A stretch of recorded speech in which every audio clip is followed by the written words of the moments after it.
maklumat umum, perkara pertama yang kita kena jelas sebelum saya pergi lebih jauh. Pertama sekali, negara kita telah dijajah oleh British lebih kurang 130 tahun. Hampir 130 tahun.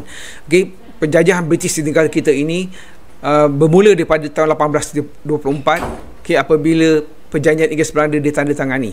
1942 berhenti sekejap disebabkan oleh Jepun mengambil alih daripada British, negara kita daripada British.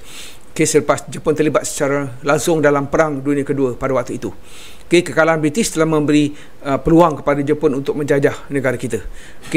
Apabila tamatnya Perang Dunia Kedua, Jepun menyerah kalah tanpa syarat apabila 2 biji bom atom dijatuhkan di Hiroshima dan Nagasaki, yang membawa kepada penyerahan Jepun dan menamatkan perang tersebut oleh pihak bersekutu yang diketuai oleh Amerika Syarikat. Perkara ini membawa kepada kedatangan semula kuasa barat, iaitu British, di tanah Melayu. Kedatangan mereka, kalau kita lihat penjajahan ini, kita memang mendapat tentangan dari penduduk tanah Melayu. Kita menentang, bukan kita menerima 100% penduduk tanah Melayu menerima penjajah, sama ada Portugis sebelum ini, Belanda, kemudian diteruskan oleh British. Jepun sama saja, penjajah adalah penjajah.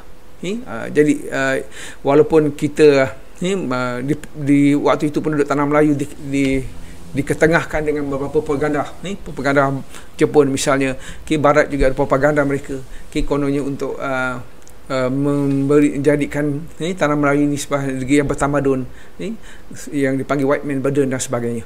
Kita teruskan. Seperti yang saya bincangkan sebelum ini,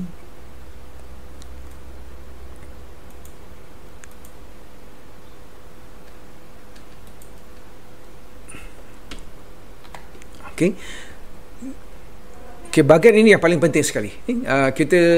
Saya akan berikan secara umum overview tentang latar belakang negara kita daripada tahun 1874 hingga 1940.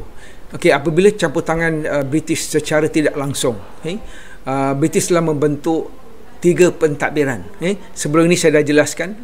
Dalam 3 bentuk pentadbiran ini, yang pertama, apabila British campur tangan di Perak, Selangor, Sungai Ujong dan Pahang, British telah memperkenalkan sistem residen. Itulah permulaan pentadbiran British negara kita, melalui sistem residen, di mana seorang residen diletakkan untuk menasihati sultan dalam semua perkara, kecuali agama dan adat istiadat tempatan. Itu perkara yang pertama. Apabila sistem residen ini mendapat tentangan daripada pembesar-pembesar Melayu, orang Melayu dan juga Raja Melayu sendiri, ini membawa kepada peristiwa pembunuhan Birch 1875, yang di mana British telah melihat bahawa sistem itu gagal. Ini membawa kepada pengenalan Persekutuan Tanah Melayu yang pertama, iaitu Persekutuan 1896, yang dipanggil Negeri-Negeri Melayu Bersekutu. Negeri-Negeri Melayu Bersekutu ini terdiri pada Perak, Selangor, Negeri Sembilan dan Pahang. Negeri Sembilan disatukan dari 9 daerah menjadi sebuah negeri pada tahun 1900, dengan Yang Tuan Besar pada waktu itu adalah Yang Tuan Antah menjadi Yang di-Pertuan Besar Negeri Sembilan. Itu adalah negeri yang baru. Ini menjadikan British telah menguasai 4 negeri yang kaya dengan biji timah di pantai barat semenanjung tanah Melayu. Dan waktu itu ditambah dengan satu lagi pegawai British yang dipanggil Resident General. Jadi Resident General ini paling berkuasa di peringkat persekutuan, yang berpusat di Kuala Lumpur. Persekutuan di Kuala Lumpur, satu kawasan baru dibuka yang dipanggil Kuala Lumpur sebagai pusat kajian pentadbiran persekutuan 1896, dan di bawahnya adalah sultan dan residen-residen di setiap negeri. Itu yang berlaku. Itu yang pertama, pentadbiran yang pertama. Pentadbiran yang kedua, sebab British pada tahun 1909 telah membuat satu perjanjian dengan Thailand, iaitu perjanjian Bangkok.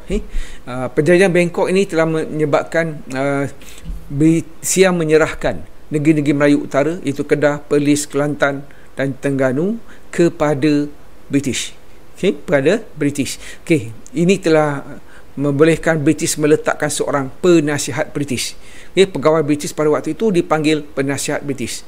Penasihat British di Kedah, Kelantan, Terengganu, Perlis, dan lebih kurang tahun 1920 rasanya. Johor pula menerima seorang penasihat British.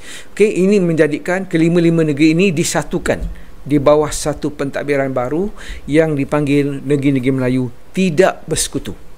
Jadi pada masa ini kita ada 3 bentuk pentadbiran. Pada awal 1786,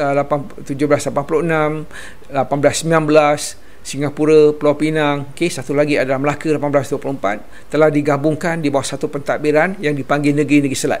Jadi sebelum zaman pendudukan Jepun, sebelum Perang Dunia Kedua berlaku, negara kita di Tanah Melayu pada waktu itu memiliki 3 bentuk pentadbiran. Jadi pentadbiran British di Tanah Melayu pada waktu itu ada 3. Satu dipanggil negeri-negeri Selat.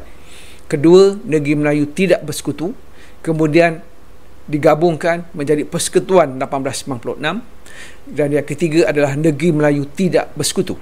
Negeri Melayu tidak bersekutu. Itu dipanggil perubahan dalam pentadbiran. Kalau soalan tanya bincangkan perubahan pentadbiran barat di Tanah Melayu dari tahun 1874 sehingga 1940. Jadi itulah isi penting. Kita boleh huraikan pertama dari segi negeri Melayu bersekutu. Sebelum itu sistem residen, negeri Melayu bersekutu, Persekutuan 1896, negeri-negeri Melayu tidak bersekutu, dan satu lagi desentralisasi ataupun pengagihan kuasa pusat. Pengagihan kuasa pusat tahun 1920-an, 1930-an oleh Pesuruhjaya Tinggi British di Tanah Melayu yang cuba untuk mengembalikan semula kuasa kerajaan pusat kepada kerajaan negeri.